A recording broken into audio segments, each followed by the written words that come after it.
বর্ষা দিদির ছুটি আজ্ঞা দেখে কইলে বলো এই বর্ষা দিদির ছুটি কই বললে ভাই বলো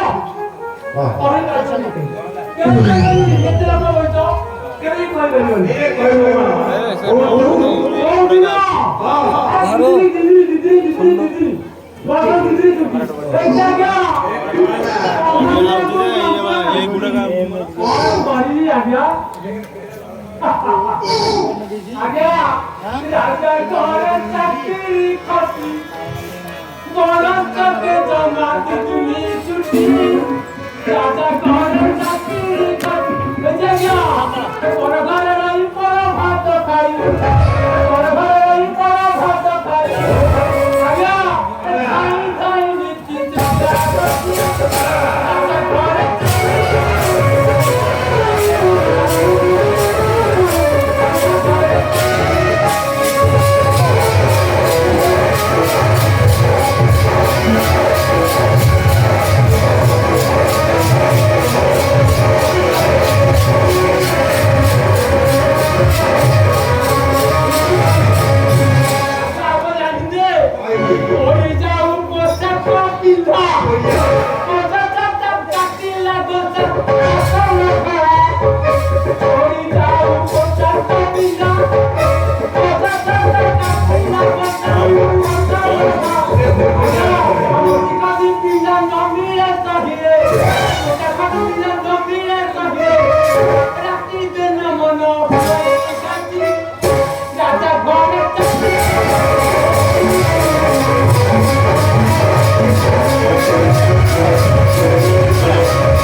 Yeah.